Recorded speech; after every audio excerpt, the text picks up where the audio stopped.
family therapist who has practiced marriage and family therapy for over 23 years. She's a graduate of Phillips Graduate Institute and the UCLA School of Public Health. Diane brings both knowledge and personal experience to her work with parents of children with disabilities because she herself has also raised two sons with disabilities. Hi, Diane. Thank you for being here and helping us along on this journey. Thank you. You know, when I was looking at the words that were on the opening slide, I thought, wow, you know, it kind of depended on which minute you asked me how I was feeling back in those days. And sometimes even now, you know, 1 minute overwhelmed, 1 minute excited or hopeful. It just changes all the time. So my journey began, it's been almost 36 years that my son, Andrew, was born at 26 weeks. He was 1 pound, 14 ounces. He was born early and very ill with the food poisoning that I got when I was pregnant. So he was in the NICU for 4 months, and you know, it was a gradual unfolding of knowing what his disabilities would be. Ultimately, he was diagnosed with cerebral palsy, spastic quadriplegia, cortical visual impairment, seizure disorder, significant developmental delay, and he lived his life not being able to walk or talk. He had a gorgeous smile. In fact, I have a picture of him on my desk here because he really inspires me every day. I go on a hike every morning and I ask him to come visit me, and some butterfly usually comes by. He lived to be 17. Complications of pneumonia took his life. And when he was 2.5, I had another little boy, Matthew, who was bright and responsive and did all the things. It's like he read the development book, but then he started to do some odd things like flap his hands when he saw ceiling fans and jump up and down and spin wheels. And as much as I didn't want to see it, he was first diagnosed with autism. And then a few years later, he was diagnosed with Fragile X syndrome, which is a genetic disorder. It is in our family. And we've discovered that several other people in the family were impacted, both as carriers and as full mutations. Matthew is a charming 33-year-old man, which he constantly reminds me of. He is living in his own apartment with support, so he has full support. He lives about 2 miles from me, and he's doing lots of things. He's volunteering with horses, and he's doing all kinds of things. And a couple of months ago on FaceTime, he said to me, "I'm having the time of my life." I mean, I get chills just thinking about that. Yeah. So, I mean, it doesn't get better than that. Exactly what I was just going to say, Diane. Yeah, it doesn't get any better than that. Right? Yeah. And that was just 1 minute, and then we had to deal with the vaccine. But I held on to that really good thing. So those are my street credentials. I know the road. I have to say, one of the things starting out, and I was sharing this with Lindsay yesterday, that back in the day, our form of communication was meeting other parents in waiting rooms. And I think I got a newsletter once a month from other parents around the country who had children who had had a grade 4 brain bleed.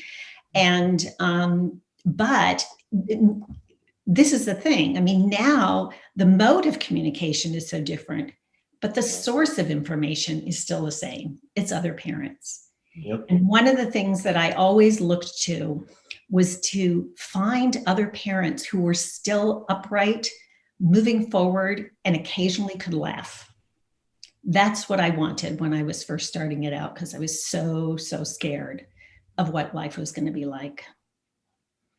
Yeah, that's beautiful. And I think having that support system, finding those folks is so critical. And, you know, even that beautiful moment you shared, it's like remembering those, finding those, being open to those. But then there's, you know, the other side, which we wanted to start with, and the unfortunate but common theme of many families, which is guilt, right? And there's guilt from parents feeling like they're not doing enough. And in fact, I'm literally feeling that this week, and whether I'm constantly wondering if I'm doing enough for Noah on his AAC device is a real world example of guilt I'm feeling to this day.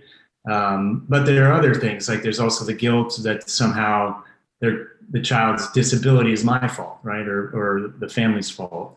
The list goes on. So what do we do? What do we do with all the guilt? Yeah, guilt. Yeah, with a capital G. I think being a parent kind of comes with guilt a lot, But if I can put guilt in context of it being part of our grieving process, and I'll speak to this idea, and I think this theme will come up over and over this morning. If we look at grief as a necessary and automatic process of healing that we go through as human beings, necessary and automatic. It's not like you're going to decide to grieve. So we come into this experience, most of us have fantasies about what it's going to be like to have our child and what our lives are going to be like. And that dream just appears to just go to fade. And so just like any other grieving process, there is a part of us that wants to make sense, that wants to make meaning.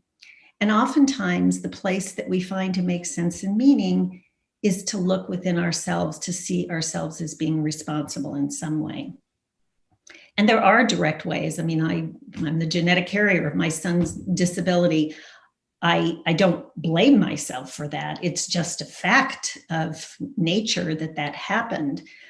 But guilt comes in other ways, like some people's belief in karmic guilt, some people believing that perhaps they were, they had done some things in their lives that they're being punished for. I mean, guilt can come from a lot of different things depending on our belief systems. So there is that, and understanding that oftentimes what we are doing is trying to find some meaning and explanation for something that seems just too random and unexplainable. The kind of guilt that comes with never doing enough, I think there's a certain level of acceptance. There are times, when we can think about or learn about something and realize we've been putting it off, and we can look at that and say, is it time to do this now? But if we are not able to do it, I think a lot of really good, healthy self-talk is, I am doing the best I can, and I'm not going to do it perfectly today. If there's one small step I can take in that direction, I will take that. If not, because here's the thing about, and maybe I'm answering several other questions in this one. Raising our children and raising our child with special needs is a really super big part of our lives, but it isn't the only part of our lives in managing families and working and all those other things that we know go into a life. So, yeah, that acceptance piece is just so critical, and that self-talk that you described is just like a helpful thing to keep coming back to. I feel like I got to paste that on my next to my fridge and the computer. It's helpful to have a really good friend too, who, when you're feeling that way, they can kind of give you a realistic view of, wait a minute, let's talk about what you are doing. Right. I also think I catch myself, if a friend is coming to me saying these things, I fully believe what I'm telling them, which is everything you said, right? You're not, but then it's very different when you take it upon yourself. So I guess, think of yourself as your own friend and what you would tell your friend about, of course you're doing enough. You have to give yourself grace, take a breath. We have to say the same things to ourselves, because I think we're much harder on ourselves than anyone else. Yeah, we really are. We can take out that proverbial whip really easily. And I mean, what you just said makes so much sense, though, is to act as if you were talking to a really good friend, because nobody will, if you would never allow anybody to abuse you, in the way that you might abuse yourself of telling yourself you're not doing enough. So that's a piece, the piece of self-compassion, which is just so important in this journey, to really remember Definitely what you are doing. Well, and we did want to touch on a specific thing that might bring emotion, that might bring up some guilt in parents that a lot of parents don't want to talk about. It's that it can be painful to be around non-disabled children. It may be painful to see how easy things are for other kids. There could be some grief involved in what you perceive your child is missing. We kind of touched on this when we talked yesterday, Diane, but how can parents deal with these emotions? And I'd also love for you to touch on when we talked about how that can span a lifetime and look a little different. Oh, yeah. Well, I think it's coming back to, again, kind of bumping up against our reality of what we're dealing with what it looks like in, as I call it, the civilian world, something in this other universe. Because one of the things, and I can remember this so clearly, is when I was home alone with my boy, both boys, but my older boy in particular, he just seemed like this little perfect human being. This is just who he was. So it wasn't until I would go somewhere else and see all these other children doing all these things that my son was supposed to developmentally be able to do, that the grief would really hit. And so often parents I talk to, it seems like the place that occurs most vividly is birthday parties. I mean, because birthday parties mark milestones. They mark age milestones. And other children and their abilities are all on display. Sometimes people feel like they are betraying their own children by feeling sad that their child isn't able to do what other children are doing. But it is a normal kind of thing. It's a normal kind of feeling of loss. Like, yes, that's what it might have been like, but that's not what it's like now. And when I was sharing with Lindsay yesterday, those kinds of things don't happen as frequently, certainly. First of all, I'm not going to little kids' birthday parties very much. My son is an adult. But in this phase of my life and my extended family's life, my sisters are becoming grandmothers. And I will not become a grandmother. I will have great nieces and nephews, but I will not be a grandmother ever. And that sense of loss is my own. It's not a loss my son experiences. He has no interest in having children, but it's my loss. And so, it kind of rears its head every once in a while. And I think the idea of feeling guilty about having that emotion is reminding yourself that this is what grieving looks like. And this is what's so beautiful about being connected to other parents. You can have a place where you can say all those things you can't say out loud about all the other kids that you see. Yeah. And to be real honest, it can even happen with our other children. When our other children develop, we may feel that pang of, that's what I missed. That's right. There too. Yeah, I think this notion, like you're really hitting on the grief, and it's necessary and automatic, and that comes in different spaces. We're having one of those moments now with Noah's bar mitzvah, and I think just touching on what you have hit on so far, and even what you said earlier, Lindsay, about friends, like what's been beautiful about there's been some grief, right? This is a big moment. It's our oldest son. And there's a lot that obviously goes into, a lot of meaning that goes into a bar mitzvah. But we've been fortunate that we have friends who have older kids with disabilities who've gone through the same process. And that support and how to make it a beautiful and meaningful and relevant to the tradition ceremony is actually, I think, going to be this wonderful event for everybody, right? And most importantly, Noah. But it's a combination of there's some joy and leaning into that and having the support of others to talk about it, but also to be able to talk about the grief aspect of it as well. Yeah, yeah. No matter how much you love or believe in your child, any child, there will be these moments where your fears take over. And as you alluded to, it could be any child, right?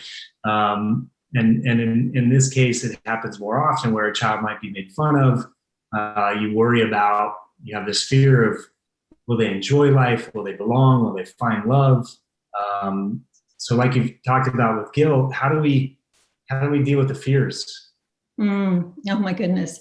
Yeah, fear is just, well, I think I remember talking about this issue when we did the live chat back, boy, it was like a year ago. And I think when it comes down to it, it's the uncertainty that we're fearful of. I mean, in reality, all life is uncertain. We like to believe we know what's going to happen tomorrow, but we only think we do. And we think there's a clear roadmap for all our children. And when you have a child for whom that roadmap, the developmental handbook and what everybody else seems to be doing is just not what we're going to be doing with this child, we're fearful because we don't know what it's going to look like. So one of the things that sometimes people do is and I remember doing this, want to know what other people's children who had this diagnosis look like when they're 20 years old and what they're able to do and all this, and you hang your hope on it or you become more despairing. And you have to remind yourself a couple of things. One is every child is different, which is obvious. But the other thing is that we grow up along with our children and we change along with them. What we fear that we would not be able to manage if we looked ahead 10 years. I mean, Lindsay and Jason, you're both entering adolescence. I don't know what you have thought about it or what you feared about it or what it'll become like, but I can't tell you how many people say to me about their kids with special needs, I'm really afraid of adolescence. And, you walk through it one day at a time, just like you do everything else. So yeah, the future is unknown. The other thing, what you touched upon is about what you want for your child. And the word that just really sticks out for me the most is wanting our children to feel a sense of belonging more than anything. And so what we do from the earliest time, hopefully, is develop community for ourselves and for them. And that's what you're doing so that, whether it's in their school setting or in your spiritual institution or whatever it is, that they have a sense that they have a place where they belong. And sometimes it's in fully integrated populations, and sometimes it's with folks like themselves. It's different all the time. In that answer, Diane, you touched on, some of the greatest fears as well as some of the best hopes. So you covered a big spectrum there that were really that really hit home for me. And another fear, especially for many newer parents, might be the loss of that preconceived future that they had built in their minds, and you've kind of touched on that. But like you just talked about with the unknown, which can sometimes almost be more, paralyzing than what's right in front of you. What would you tell parents about sort of the grief or the thoughts or the guilt that go into, they had this whole idea built. And as we all know, life doesn't always follow along with what we had, built in our heads. But what would you like to tell parents about that? Well, I think, again, it's sort of on this theme again about letting go of these dreams that we have. When we're pregnant with our children or we're about to adopt a child, I think if I really were honest with myself and people that I asked, we create scenarios. We have like Kodak moments in your mind. I remember thinking that I was going to go back to graduate school when my idea was when Andrew was born, I was going to go back to graduate school. He was going to be a pack on my back And we would be these little buddies, and he would end up loving learning and reading as much as me, and on and on and on and on. It did not happen that way. I mean, the irony is that he was not able to do any of that, and I was not able to pursue that dream at that time. So, but just like we were talking about before about grieving, it being a necessary and automatic process, is what we're losing is the dream of what our child's life is going to be like, and also what our life is going to be like. It is about us too. We have ideas about what the life we're going to live is going to be. And I think when people talk about how to grieve, grieving isn't just crying. It's about saying, this is what I wanted. This is what I hoped and dreamed for. And before I can say, I'm fully planted in creating these new dreams for this person, let me feel really, really sad and take a dive into for just a moment, or however long you need to, of what I've lost. I've lost the idea of what my future was going to look like. And then it's kind of like the landscape is empty, and you reach over and you take one brick and you put it down, and you take another brick and you put it down, and you start to build a new future. But grieving that lost perceived future is a really important component. Yeah, I love that metaphor. It's like the brick by brick and building a new future. And I think maybe one thing that's hard to process through that lens, and one of our number one fears for my family, and I imagine for many families, is the fear of and worry about what will happen when we're gone. Absolutely. And it's something that definitely keeps me up more nights than most. So how should we, how do we deal with that? That's a tough one. You make a decision that you just aren't going to go anywhere. That's the first question to do. And then, you can do all the things. And sometimes, I remember, when organizations have talks on planning, like setting up a special needs trust. And when you do something like that, you have to really be in this moment of going, okay, I'm imagining that I'm gone. Who's going to be there for my child? It's a really hard process. And I can remember going to seminars where this was discussed and feeling just so anxious and jumpy, like, I just don't want to be here. I don't want to think about this. Sometimes the process of beginning to make those plans, which obviously change all the time, because if you look back on plans you made 10 years ago, there's different people in your life, et cetera. But I think it goes back to this idea, and it's hard because not everybody has family, not everybody has really close friends, but begin to, again, build community. This is a whole other topic, but just in terms of, certainly never putting that burden on the other children in the family, but paying attention to their growth and development and their, feeling taken care of and valued, so that as they grow older, their relationship with their sibling who has special needs is intact and loving, and there isn't a lot of resentment, because they are going to be part of the plan, usually. I don't know. You know what? It's very hard to answer the question, how do you not be afraid of what happens when you're gone? You just prepare for as much as you can. Yeah. That makes sense. I hear you on the, just plan on being around. So I think I'm going to wrap myself. Yeah, exactly. Get healthcare. Thank you for the honesty on it. But I think that's support. It comes back to a common theme, that support network, and trying to find others. And there are some beautiful, this is everywhere, but some beautiful examples of this where families are coming together to try and build new environments, and that kind of brick by brick framework you hit on earlier, so that there'll be safe spaces, but also beautiful spaces for aging adults with disabilities. And Yes.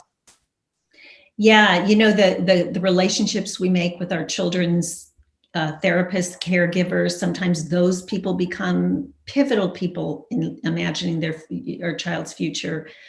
Yeah, so cultivating all of those.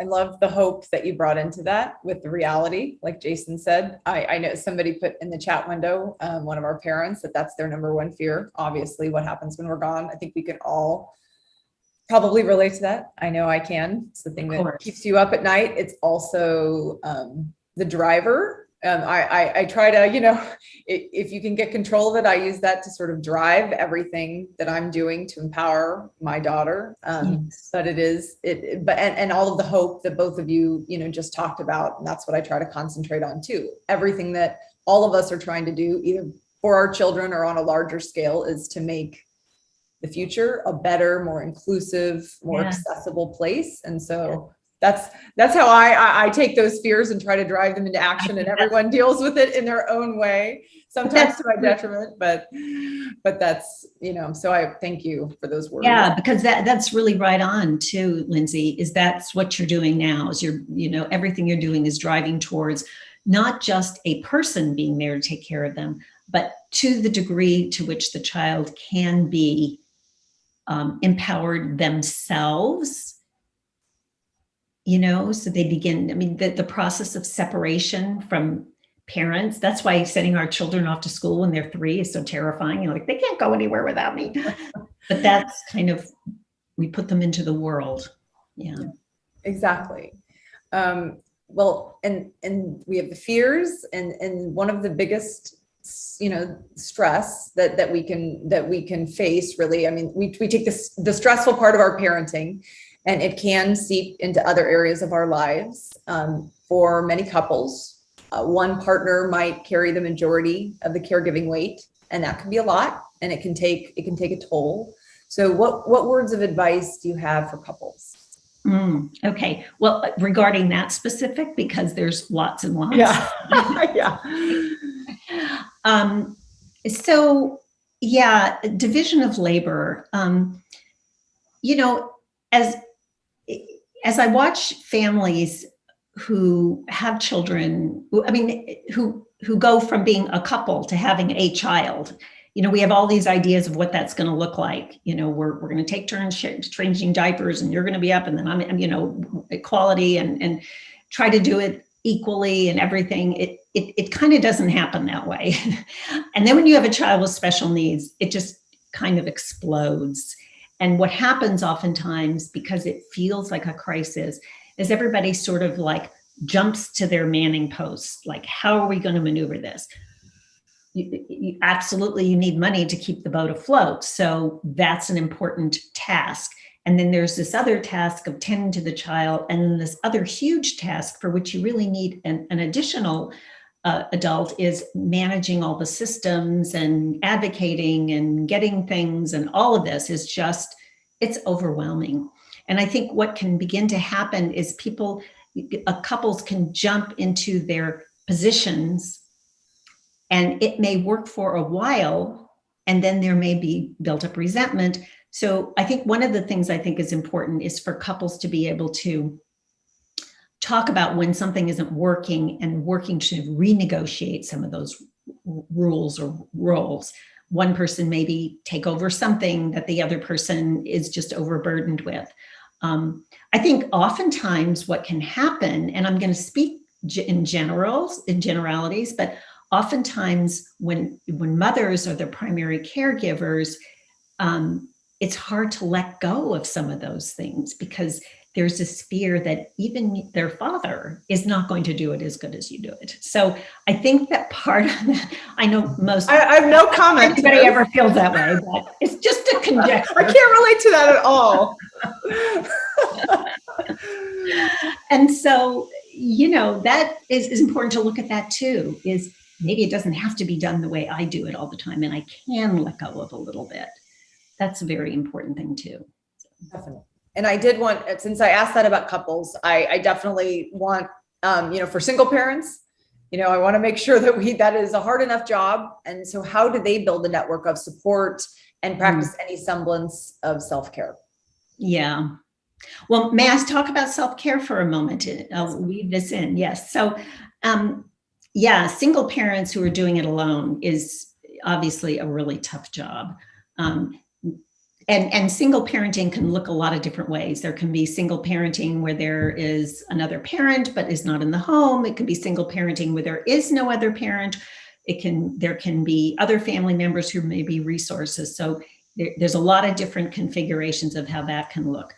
But I do want to talk a little bit about self-care, because oftentimes most of the time we think of self-care as going to get a massage, going to get our nails done, having time to take a gym class, to take a run, going on vacation, going out all those things are great, by the way. So I vote yes for all of those. However, there's some elements about self-care that I think are really important. And oftentimes we don't think of them as self-care. One of them is to learn to set boundaries and limits for yourself, like saying no, maybe examining certain even people in your life who may be depleting and need to, be weeded out for a time. Bring people into your world who are more replenishing to you. So looking at your relationships is a way of self-care. Setting boundaries and limits with others for things that you feel like you're obligated to do. And speaking up about what you need and asking for help. So asking for help, I think, is a very hard thing for people to do. And but it is a really key element of self-care. Oftentimes we like to think we can do it all.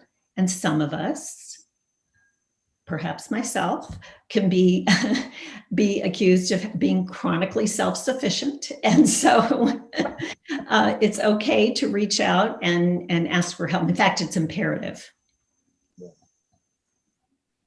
Yeah, that makes sense. I think I learned from a wise person that you should have your 911 list, and this idea of like who brings energy, replenishes, but have a list of people and really make sure you use that as often as you can. Yes. And paying attention to the ones that really might take a little more energy than you have to give. Yeah, that's great. On the partner theme, there are also these situations where partners experience grief differently, or maybe they view their child differently. How can we successfully navigate those differing perspectives? Yeah, well, there's a lot in that question, and I'll try to answer it briefly. The experience of loss and grieving oftentimes has everything to do with what we bring to the table in our own personal life experience, previous losses, previous traumas. And so people are going to experience, or not going to experience, this particular event exactly the same way. And I think respecting somebody else's way of dealing with things, obviously, when there are red flags, when a partner is headed down a dangerous road, perhaps not actually appropriate, expressing their grief or managing their grief in a way, but doing it self-destructively, too much drinking or eating, severely depressed, acting out in some way, those need attention, obviously. But the perspective of seeing children differently is a really interesting one. And one of the things that I've kind of observed over 25 years of working with couples who have kids with special needs is there seems to be kind of sometimes, not always, but frequently, this different view and perspective. Often one partner is much more pessimistic and the other partner is really optimistic. And it can irritate the heck out of each other with their optimism or pessimism, right? Yeah. But when the one who's really optimistic shows a little bit of pessimism, this other person may be quite alarmed. So it's almost like the couple has to hold the full range of the perspective between them. And sometimes allowing somebody to be more vulnerable, who only sees optimism, sees nothing wrong with their child, to really talk about, to allow them the opportunity to feel their feelings. I was sharing with Lindsay the other day about a retreat, a couples retreat that my husband and I have done probably about 5 or 6 of over the years. And when we went around, when we started the introduction circle, my husband suggested that we have the fathers talk first and introduce themselves. And I said, why do you think so? He says, I just think it'd be a good idea. Okay, so we do it. Some of the fathers began to talk. Let me back up. Often what happens if moms introduce themselves and talk about their children, oftentimes the father will say, and Jason, please forgive me for my overgeneralizations, may say, I'm with her and that's my kid too. And then you move on, everybody, they're introduced, right? When the fathers spoke first, they started to talk about their children. And some of them, I have to say, for the very first time in a public setting. And that was a really eye-opening experience for us all. So, yeah. So looking at also, when one partner seems to be so stoic, looking at the possibility that is the other one allowing them a space to feel?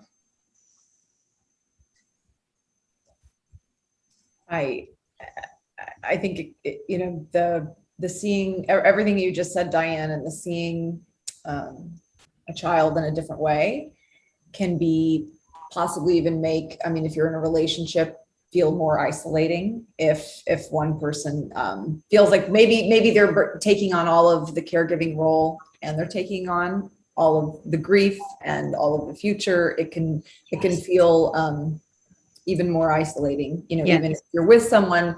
And I say that only because if that's the case, then I guess our refrain will be continue to find your people.